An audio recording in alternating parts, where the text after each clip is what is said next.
Hi beautiful, welcome to my channel. In today's video we are going to be testing out some new products from Dior. We have the new Dior Summer Dune highlighter to try out. I also am going to compare it with a lot of similar looking highlighters I have in my collection. In case you guys have any of those, you can see what the differences are between them. Besides that, I also have a new Mother's Day lipstick from Dior to show you. And because we had some new Dior makeup to try, I decided to also show you some Dior staples in my collection, products from Dior that I come back for over and over again and that are timeless and have been my favorite for a very long time. If you guys are excited for the video, don't forget to please give it a thumbs up before you leave. Also, if you're new to my channel, do not leave without subscribing. I have one little thing to ask of you guys. If you're not following me on Instagram yet, I am really trying to grow my Instagram to 10,000 followers. So it is at Patty C. Alonso, the way it's written right over here. And I would love to have you over there. I will have a giveaway coming super soon. I bought some of my all-time favorite products to give away. And the main requirement is that you follow me on Instagram. The details of the giveaway will be in another video, but just get started by following me on Instagram and you will see the rest very soon. I'm super excited to get into these products, so let's go ahead and get started.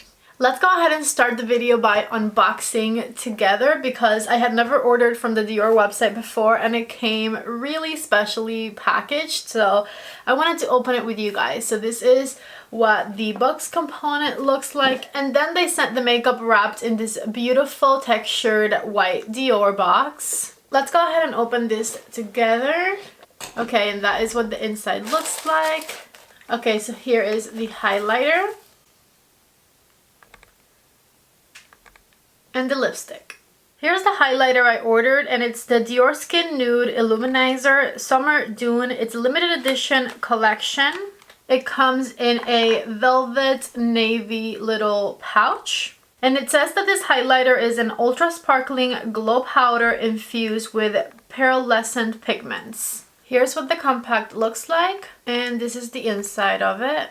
Okay, so this obviously looks really beautiful, but let's see how Dior describes it. It says, echoing the Dune, so dearly cherished by the House of Dior, the Summer Dune limited edition DiorSkin Nude Luminizer highlighter creates the illusion of a wave of sand moving in the wind. This glow powder contains translucent, shimmering pigments to bring out radiant colors. Instantly illuminated, the complexion becomes radiant with an iridescent sheen, giving a vibrant glow to the face. The color I got was the color Pink Dune, which was the lighter, pinkier highlighter. And now that we know what they describe it as, let's go ahead and swatch it. This is what it looks like on my finger. And here's the swatch. The retail value of this highlighter was $50, and here's what it looks like. Later on in the video, we will do swatch comparisons between these and other highlighters that have that like pinky light undertone that I have in my collection. The other new thing I found interesting on the Dior website was their Mother's Day limited edition lipstick collection. So I picked one up. I picked the color 458, which is a satin finish. The lipsticks retail for $39, and besides the beautiful color that I'm about to show you, the reason I found these interesting is because they have the prettiest Mother Day details to them. So let me show you. Even the box has something. So notice how right here they have this rose and it says more. And then take a look right over here. It has that beautiful rose detailing all around it. It says more, it says love, and I thought that was such a nice detail for Mother's Day. And then this lipstick is a satin finish lipstick, and I really like the color of it. Seeing it in person, I feel like I wouldn't have gone for it, honestly. However, on the website, it caught my eye. So let's go ahead and swatch this one. Okay, that's what it looks like right there. As you can see, it's not a super strongly pigmented lipstick. It's more of like, I would say a sheer to medium coverage lipstick with a beautiful satin finish to it. I was super excited to try out those two new products from the new Dior Summer Collection / Mother's Day Collection. And so for this video, since we are trying out new Dior products, I thought I should also show you guys some Dior favorites that I've had in my collection for a while and I quite enjoy using. So these are some of my favorite Dior products that I'm going to be doing my makeup with, and then of course we will be trying out the new items. Let's start with primer, and this Dior Backstage primer I've had for a while and I've always enjoyed using it. It is a pore filling primer. It does not feel like super silicone-y.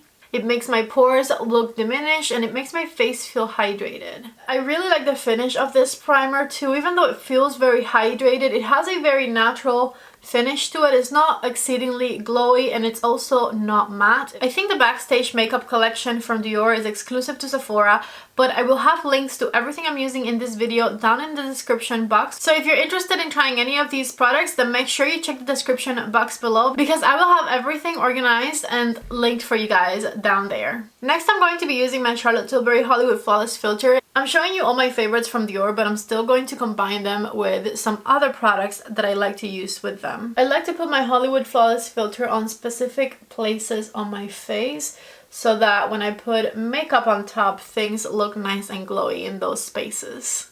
So now let's talk about a Dior favorite that I've re-fallen in love with recently, and that is the Air Flash Foundation from Dior. I use mine in the color 201, and this product is perfection.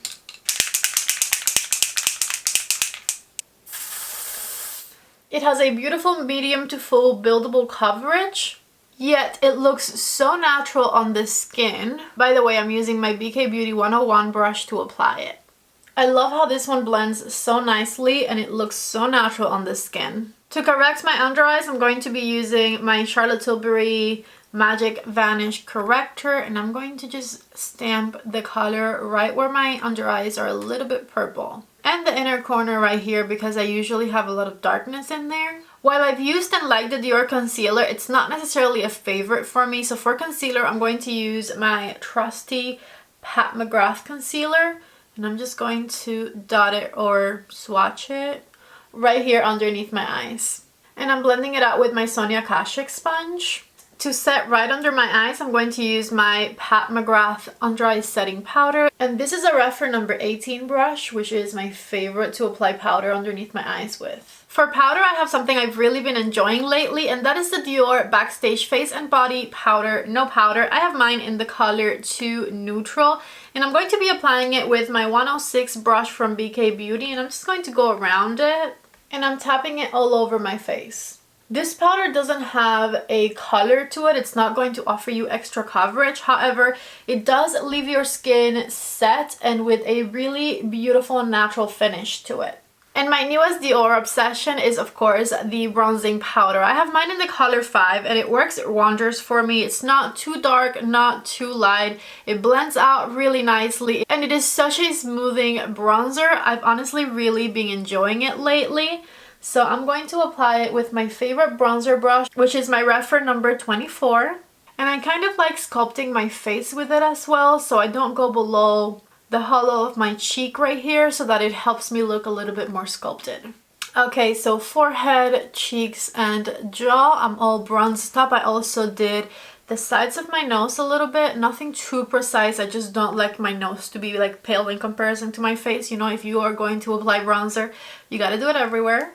I'm going to use my Hourglass translucent powder, and with my sponge I'm just going to tap it in there, and we're going to clean right underneath where I bronze so that I can look a little bit extra sculpted.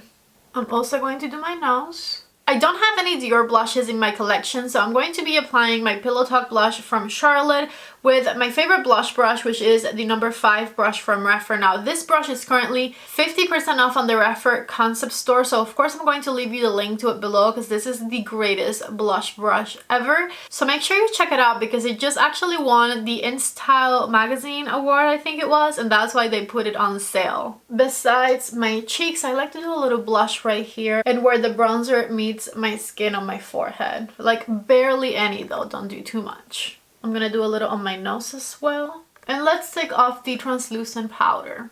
I like to dust it off and then buff a little bit so that things look blended and no lines look too harsh. So it's finally time to try the new highlighter, and I'm going to be applying it with the Kaleidos Highlighter Precision Brush. So let's just go for it. That looks pretty. It's like a pearly, rosy type of glow. Nothing that overwhelms you. It's not like a beaming highlight. It's actually just a really nice, more natural type of highlighter. So let's do it on this side. See, it builds up nicely. But it's a more sophisticated highlight. It's not quite like in your face as some other highlighters that I have are. Just take a look at that glow. It is very pretty, sophisticated. It's not necessarily enhancing a lot of texture on my face like some other highlighters can do. It doesn't look chunky or dry. My skin just looks very glowy and radiant, and it catches the light very pretty. Let me go ahead and do my eyeshadow, which is going to be part of a different video, and I'll be right back and we'll finish up this eye look. We'll get into the comparisons and we'll try the lipstick. Back with my eye makeup on, and let's finally try this lipstick. I'm going to try it first without a lip liner, and then if I feel the need for a lip liner, which I probably will because I love lip liner, I'll put on a lip liner afterwards. So again, the color I got is the color 458 from the Mother's Day collection. And let's try it. That is not what I expected at all. That is so much rosier than anything I've ever worn on this channel. No, even though I even swatched it earlier, I expected this to be much more of like a mauve-y, cool-toned type of lipstick. I definitely don't hate it, but this is just not the type of color I'm used to wearing. So let me just make it more me by doing some lip liner around it. I grabbed my Natasha Denona lip liner in the shade Ilona, and I'm applying it. Here's what it looks like after I added a lip liner to it. I hate it. This is just not my type of shade. I am not a warm tone rose lipstick type of person. I feel like this is just not my personal vibe. I thought this was going to be like just more cool toned. Let me show you kind of what I thought I was expecting. This is the Dior one right here. And this is my Natasha Denona April lipstick. For some reason in the back of my hand you can't tell the difference that much, but I promise you I've worn this April lipstick before and I love it, and this is just not me at all. Maybe because it's more sheer, it mixed with like the color of my lips differently. Not sure what happened, but the lipstick is just not my favorite. This is April right here from Natasha Denona, and it immediately looks much different to me. See? I like this. The Dior one not so much, but I'm going to change this one too because it does not match my eyes. I'm going to put on my new Natasha Denona lip liner in the shade Natasha and my Nude Venus lipstick from Pat McGrath. I'm a little sad that the lipstick was a bit of a fail for me, but this right here is the final look. And here's what it looks like with my hair down. So now let's go ahead and compare the new highlighter from Dior to some of my other pink undertoned highlighters in case you guys own any of these and are interested in seeing how they compare. So first we are going to swatch the new highlighter from Dior. And the first few highlighters I thought of comparing it with were these right over here. I have this highlighter quad from Dior and I wanted to compare it with this one right here, which has a pink undertone. So this is how those two compare. The highlighter from Dior in the quad has a bit more of like a glimmery effect to it, where this one is not as sparkly. And then besides that, this one is just a lighter tone of pink than this one is. Next, I wanted to compare it with my current favorite pink highlighter, which is this one from Natasha Denona. This one is in the Love Cheek Duo, which I love. And here it is. The Natasha Denona one has a bit more peachiness to it because it has gold flecks in the mix, whereas the Dior one has like white and pink flecks. This one has pink and gold flecks. I am obsessed with this highlighter. I also thought it was worth comparing it with the Pat McGrath Divine Rose highlighter. I'm going to do it right over here on this side. And the Pat McGrath one definitely has even more gold peachy flecks in it, so it's pretty different from the new Dior. Lastly, I have the Bobbi Brown Pink Glow highlighter. So let's compare it to this one as well. Here's the Bobbi Brown one, and so far the Bobbi Brown Pink Glow is definitely the closest to the new Dior highlighter. These two have a very similar look to them. So these were all the highlighters I had in my collection that I wanted to compare because I thought they would be very similar. And honestly, none of them are exact dupes for each other, but I do feel like if you have the Pink Glow highlighter from Bobbi, you probably don't need the new Dior one because those two do look extremely similar to one another. That concludes my video showing you guys what I got from the new Dior Summer/Mother's Day collection, and also showing you some of my all-time all-time favorite Dior makeup. I really hope that you guys enjoyed this video. Please help me get to 10,000 followers on Instagram by following my Instagram account at Patty C. Alonso. I really hope to see you guys over there. If you guys like this video, don't forget to please give it a thumbs up before you leave. Also, subscribe to my channel if you're new here. My name is Patty and I would love to have you. I love you guys so much. Thank you for watching this video and I hope to see you back in the next one. Bye!